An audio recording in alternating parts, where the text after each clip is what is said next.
In this video, we'll learn how to check if a command succeeded in Ubuntu. Let's start with the basics.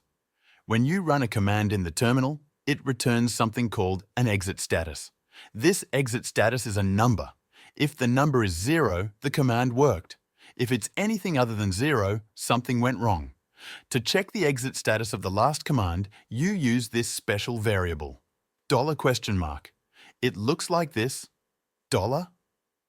Let me show you how it works. First, run a simple command, for example, ls. This lists the files in the current directory. Right after that, type $. This shows the exit status of the last command. If you see a 0, the command ran successfully. Now try a command that fails. Type ls no_such_file.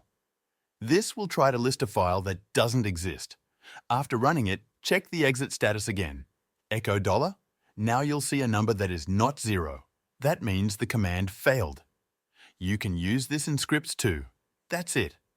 Now you know how to check if a command succeeded in Ubuntu. Thanks for watching.